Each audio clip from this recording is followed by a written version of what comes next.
I think he was pretty pleased with what I did. I mean, I always, I come from England, so I always come on a set totally prepared. I know what I'm going to do, and I'm, you know, and so I think he'd go like that, and it was, I think it was, we didn't have that many conversations.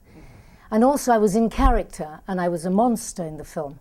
So I wasn't that chatty with everybody, you know, I was just keeping to myself. But before every scene, I remember I'd say to Henry, I'm really not like this, Henry, please don't judge me. You know, remember the scene where they, you know, they roll about on the floor together, and that was a very traumatic scene to do. And when I read the script, I said, oh God, I'll deal with that when the time comes.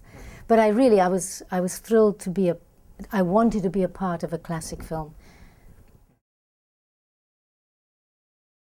First of all, he had long hair when I met him, and I said, cool, somebody that's young, and this is great, you know. And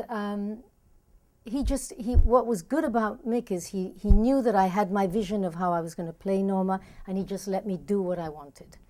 Whatever I felt, because I'm all feeling, you know, I like to think about things alone, I don't like to discuss them. If something irks me or doesn't feel right about the script, then I'll go and say.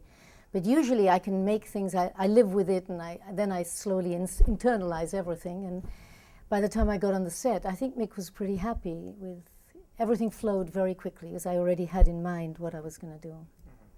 And then of course I got to work with Henry, who was an angel, you know, who just, I thought he was incredible in the role.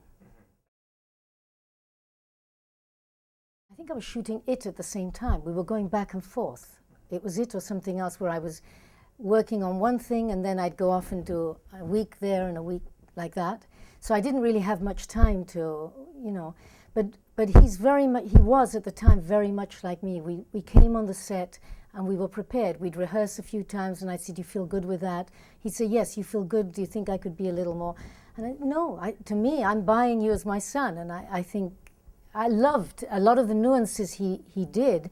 He was so much like the original Norman that to me it was a wonderful portrayal, and we got on so well, and the scenes just flowed. We shot them once or twice, and they were over, they were done. I didn't really work a lot with Anthony Perkins. Right. We had one scene where we passed in a corridor, thank God, really, because I think he was very intense. Yeah. And he was so into the role. This role defined his entire career, really, you know, and so I think he came to the set prepared and knowing what he was going to do at all times anyway. I don't know if he would have cast me as Norma Bates if he'd been directing.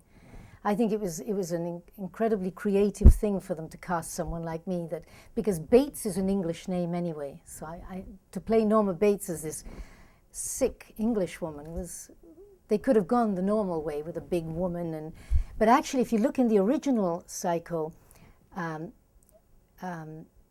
when he comes out of on the corridor and does the whole, he looked, the way they shot the angle from up above, he looked very petite, and so yeah. I don't know. I wouldn't have bulked up. But I'm just gabbling. No, the interactions with Anthony were just very, hello, how are you? How's everything today?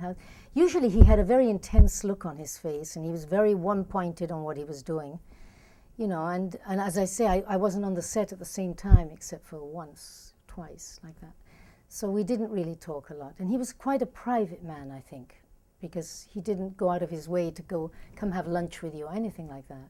When I met him, I knew, I read a lot of people when I meet them, I sense things.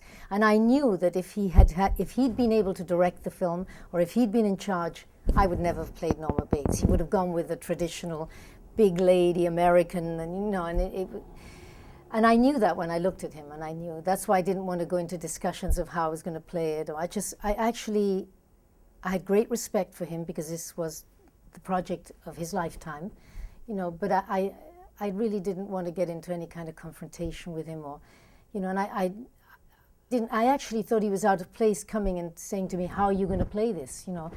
Mick could have done that, but not Tony. And he did, and I just said, in a very crazy way, Tony. It's one of the most terrifying films I've ever seen. It's not a film I would want to see every now and then. I mean, I know there are people that love this genre and watch it. I've seen it twice in my whole life. I saw it the first time right after I did Romeo and Juliet. I was 16 years old, and my mom kicked me out of the house, and I went to live with my 2 gay friends.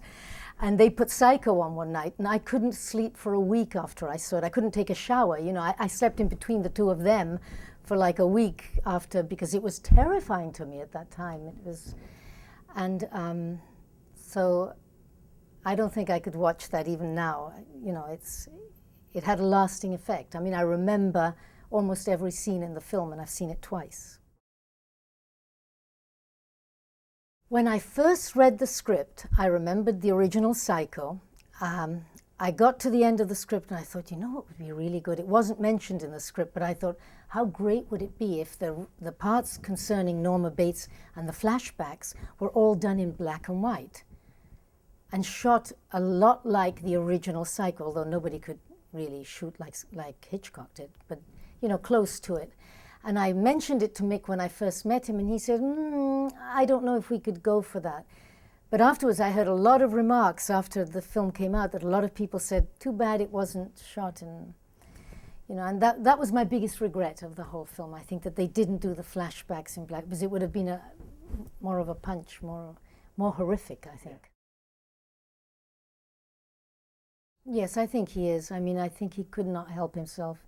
There was a part of him with every female that he murdered that he really loved them and wanted to be with them. And because of his sick personality, he had to kill the thing he loved, you know. I really believe his mother in her sickness loved her son, but hated him at the same time. So.